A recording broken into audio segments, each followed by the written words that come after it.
When buying stock in a business for the first time, we always want to believe that we have rock solid conviction behind that purchase. Very quickly, it seems, does that conviction get tested early in our holding period? Doesn't it feel like sometimes as soon as we buy a stock, it immediately goes down? For this business, having conviction and then never wavering from that conviction, despite all the turmoil, is finally paying off. Google is a business where remaining steadfast in your conviction was the only winning play. Welcome to The Quality Investor. Google is a business that has been under assault on two fronts. The first was narrative.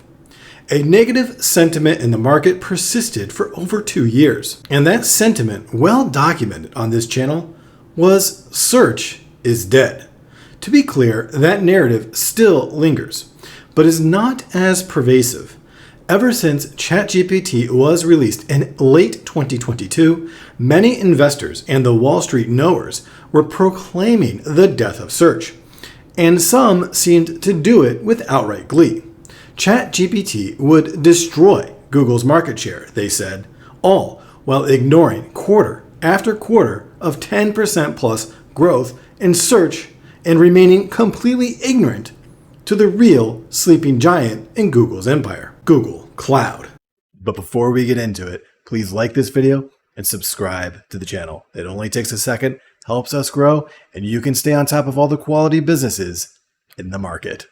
It seems Google has finally shook that narrative, partly because Google search just keeps growing, but also because they have integrated AI into their search, and the market is recognizing the enormous advantage the reigning king of search has when it comes to training and monetizing its AI search assistant. I explained this in detail in my Google earnings video. Check it out below. But it is the second front of the assault where Google just wrapped up a major victory. It was a looming decision from a federal antitrust case that was really capping any upside potential of Google's stock price. This case had been hanging over Google's head like the sword of Damocles. The market simply could not make a strong case to buy Google's stock or sell until there was finality in this matter. Well, a couple weeks ago, that finality came.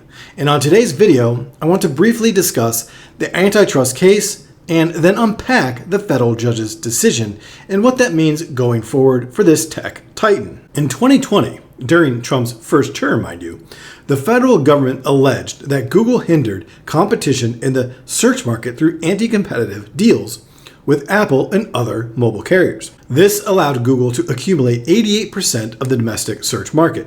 The federal government further alleged that Google monopolized search advertising, gaining over 70% market share and overcharging advertisers versus what they would pay in a competitive market. Those are the allegations. The trial for this case did not begin until 2023, but this paralleled the Microsoft case over 2 decades ago.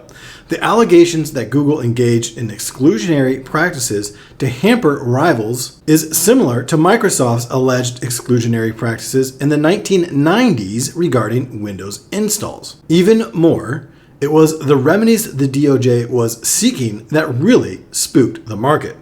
The DOJ was seeking to force Google to sell Chrome and either sell the Android operating system or ban making Google services mandatory on Android devices. This would have been a serious blow to Google's search moat and would have effectively destroyed Google's IP it had built spanning over 3 decades. Search is core to Google's business, and not allowing them to control their own ecosystem would be a huge blow to that business. One thing to understand about these tech giants is that they create their own ecosystem in which all their own products operate seamlessly together. It creates a network effect as well as consumer lock-in once they decide on which tech stack they want to use. If you have ever used Microsoft Excel on a Mac, you'll understand. It is not a good experience and lacks many features you would otherwise have if using Excel in the Microsoft ecosystem. So, all of this came to a head in August 2024 when the initial verdict was rendered. The federal judge ruled that Google did in fact act illegally to maintain a monopoly in general search services and general text advertising. The stock started selling off, going from the mid-160s to the mid-140s by early September. While the stock did regain momentum at that point, that was quickly curtailed on November 20th when the DOJ submitted the remedies that they were seeking to the court. And it was the worst possible scenario for Google. The aforementioned divestiture of Chrome and banning Google services as mandatory on Android devices. This again sent the stock down, but strong earnings in December staved this sell-off, and Google even climbed to over $200 per share by February of 2025.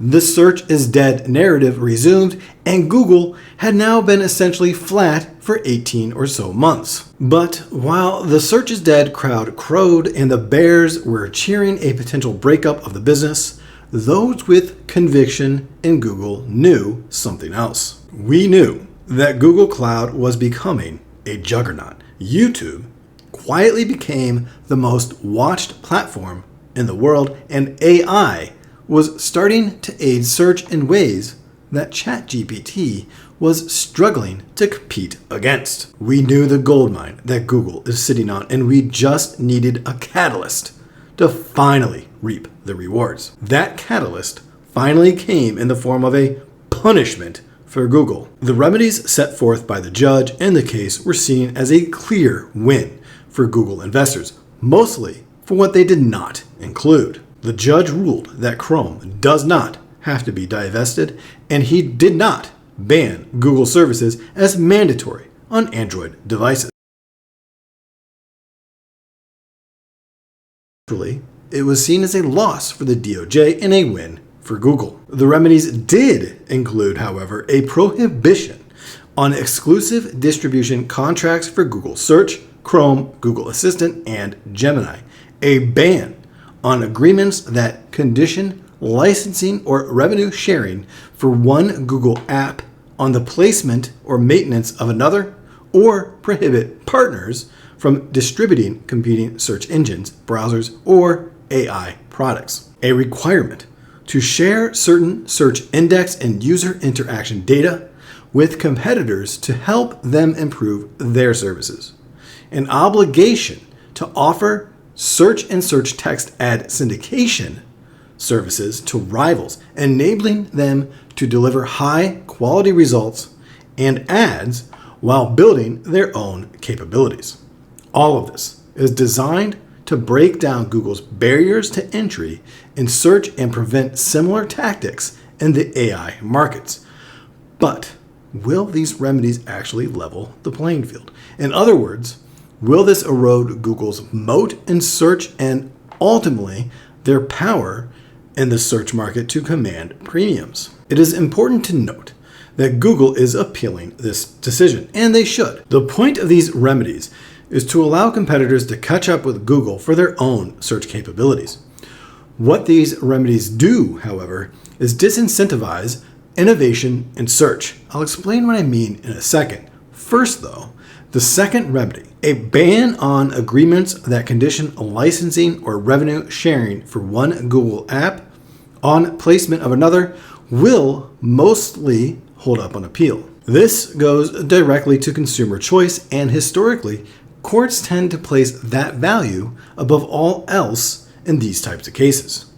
Basically, an Android device manufacturer was required to pre-install Google Search and Chrome as defaults to access the Google Play Store. But now, they can license the Play Store without such obligations and could pre-install, say, Firefox with Bing as the default search engine. The third and fourth remedies, however, can easily be dropped on appeal.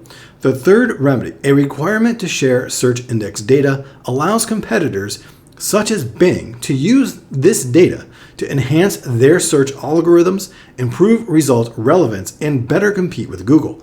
For example, access to Google's index data could help rivals identify high-quality web content, while user interaction data could reveal trending queries or user preferences. enabling better ranking algorithms. While Google doesn't have to share their algorithm or proprietary ranking system, this disincentivizes their rivals from developing their own. Why? Because why develop your own when you already have Google's data to identify high-quality web content and what kind of data is trending for user queries or preferences?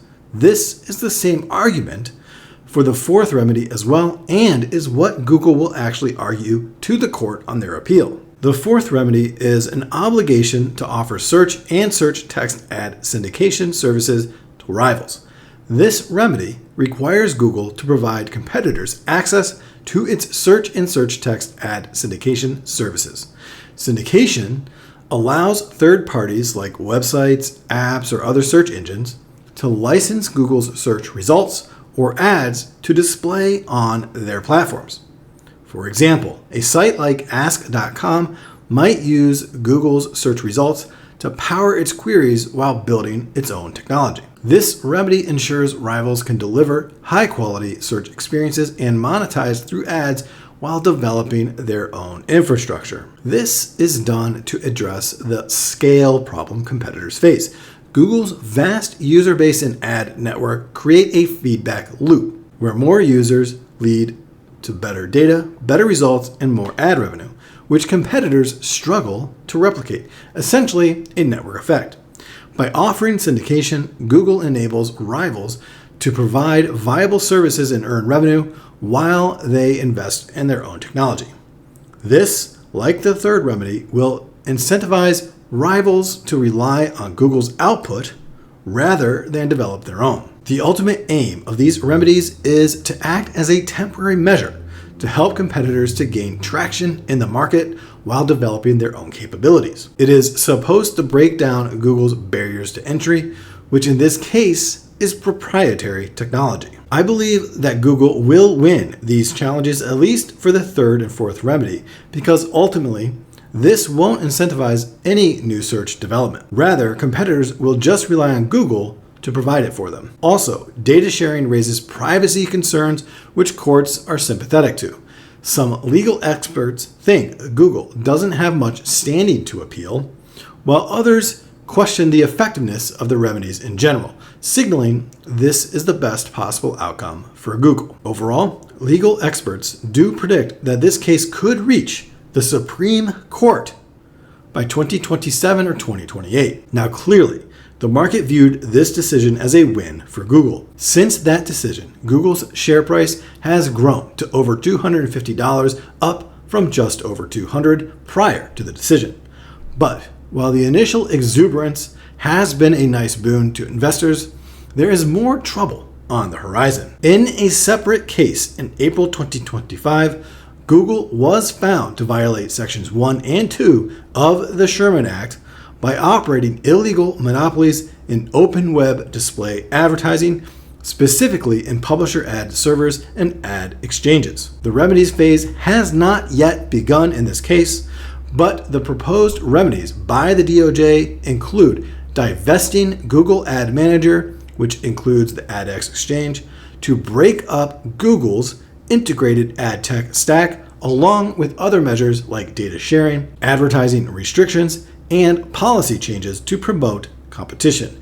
The DOJ argues this is necessary to restore competition in markets harmed by Google's practices. With the precedent set in Google's first case, however, divestiture seems like an unlikely outcome.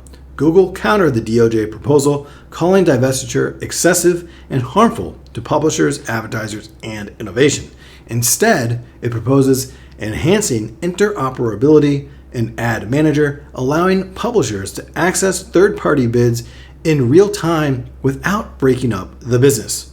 Google plans to appeal the liability ruling and argues the case overlooks competition from new players. So, no matter the outcome, Google will appeal, but it seems any type of breakup is a tough sell. For investors, this clears up much of the legal uncertainty that has hung over Google, and with search executing flawlessly, it seems the narrative of search is dead might finally be dying. This will unlock Google's potential in the market now, and with the other parts of their business growing rapidly, investors will reap the rewards for years to come. In my view, Google should be seen as the cornerstone for any long-term focused portfolio.